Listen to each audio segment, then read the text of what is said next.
Let's talk to Carl Heneghan. He's Professor of Evidence-Based Medicine at the University of Oxford. Very good morning to you. Good morning, Julia. I've got to be honest with you, and I did let rip at one point on the show yesterday. Blood was boiling just watching Boris Johnson defending himself. The whole spiel he's got, which is the, oh, rub my hair, oh, I didn't want to do anything, but I had to. We didn't know then what we know now. None of that's true, is it? Yeah, I just find the whole scenario quite ridiculous now. Just to say, up till March this year, estimates £130 million the inquiry cost, and my current estimate is about £1 million a week. So by April 26, that'll be 180 million. This could cost £300 million. I thought money was tight, but you're right. We've got people like Sir Chris Whitty, all these people are sirs, lords. Oh, Nobody yes. seems to get any problems here. It's all good for them. Said we could have been more liberal with children's play. Boris was saying, oh, I think possibly we probably did go too far, he said. Now, look, I'm going to lose it again.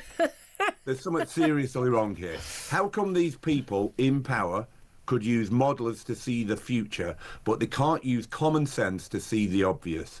And the obvious is they went too far.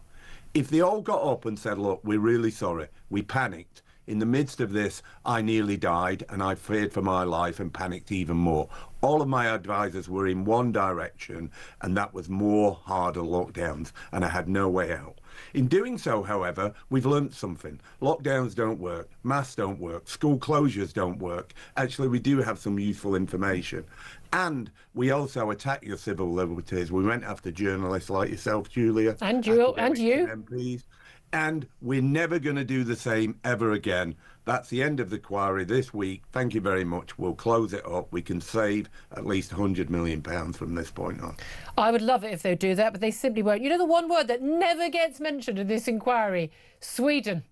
We're constantly told we didn't have the evidence at the time. I've seen social media response to even to what I said on air about this yesterday. About I basically said you don't hate Boris Johnson enough, because it's the self-justification as well. He was weak and hopeless, and he didn't actually he went along. The media were pressuring. Well, what happened was there was propaganda, and it was coming out from China, and there was stuff online and social media pressuring people in the West to do this. There was propaganda for making the public very, very scared. The government joined in, telling us basically we're all going to die, and then we had the media demanding lockdowns and action, and then they basically gave into it. But I still remember that couple of press conferences that were given by Boris Johnson with Patrick Vance and Chris Whitty, where they did the whole explanation of why they weren't closing schools, because it really wouldn't make much of a difference but would do a lot of damage, why there was evidence not to lock down, why they were doing this, why they were doing that, and even explaining when they did announce the first lockdown that it was about, remember, it was flattening the curve, the Mexican hat, wasn't it, the sombrero,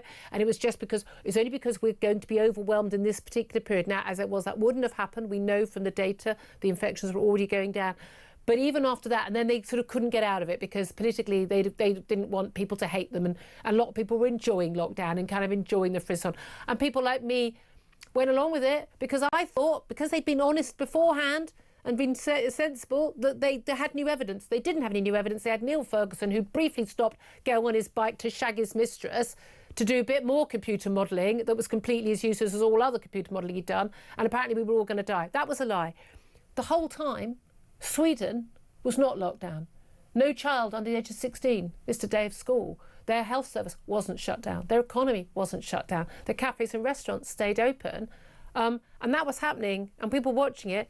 And we know the results. Sweden had fewer COVID deaths, fewer other deaths. Their economy is not trashed. Their children's mental and physical health and education isn't trashed. The evidence is impossible to deny, but most people in government still think they did the right thing. You forgot to mention Dominic Cummings' trip to Barnard Castle to test his eyesight out. Don't. But you're dead right. So the CMO, this is, I find, irrational, said, well, we had to close them because there'd be 1,000 more deaths and infections. Yet Sweden negates all of those arguments because they made the choice to keep preschools open, primary schools and lower secondary schools open. About 1.8 million pupils attended school in person. That's 1/5 of their population. The studies, what did they find? They found out later that they did have the teachers had slightly higher risk of infection in 2020 than the general population, but not higher than healthcare. But importantly, they showed child-to-adult transmission was relatively low and large outbreaks among primary school pupils were rare.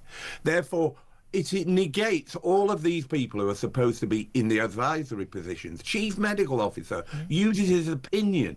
His opinion said, oh, well, we shouldn't have had a rule of 6. We should have had 3 households. I'm like, why not 4 flats? It's like a game for these people. And we know a lot of this stuff was just like there was no medical evidence. And that's why different countries had different rules. Was it 2 meters, 6 feet, whatever?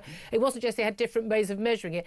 They literally plucked this stuff from thin air and then went, yeah, we'll just make that the rule. And that's exactly what they're still doing. And in effect, if you look at it, they're going basically with school closures. We had no plans. We just changed our mind. If you look at Boris Johnson in 2021, he was going, schools are going back. They're open. It's time to get back to school. 48 hours later, they're closed again.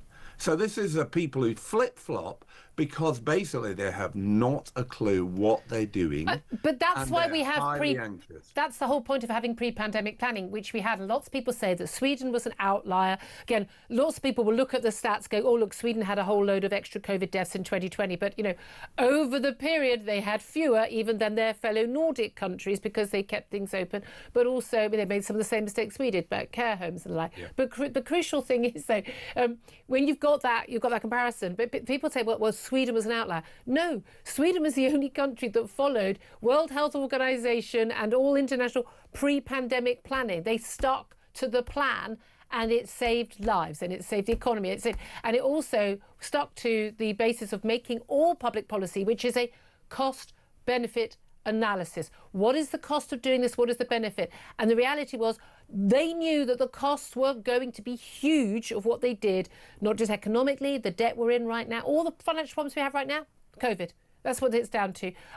The impact on education. We've still got hundreds of thousands of children who don't go to school regularly. We've got 100,000 children with mental health problems, physical health problems. We've got kids arriving at school who, you know, don't even know how to speak properly because, you know, at home. You name it. Our health service is still not back up to speed because they basically shut it down for 6 months. No other country did that. There are so many things that they made decisions about, which they must have known would have happened because a basic cost benefit analysis, and we've always known now since there was no cost benefit analysis, and there should be no policy ever that is so great and impacts our civil liberties, our economy, our health and everything else, where no one has even gone, I wonder what the downsize might be, Carl. So, look, this last 60 seconds and the point I'm going to make on the back of yours and the cost-benefit analysis, get your people to send this to the inquiry because this is hugely important. We now have the data about you've closed schools and all the catastrophic harms it's caused, not just about educational problems, mental health, all sorts of issues that children are still dealing with today. You can then now do a cost-benefit analysis on what that means, and I can tell you it's never going to meet a threshold that you can close schools ever again. Now, let's put it this way. You don't need to, if you had a pandemic where children were dying, you wouldn't need marketing and a mandate because parents would just say, I'm sorry, I'm not taking them to school until we sort this out. You don't need the government to come in and tell you then because we're good at judging risk. But you're dead right. We didn't have a cost-benefit analysis then.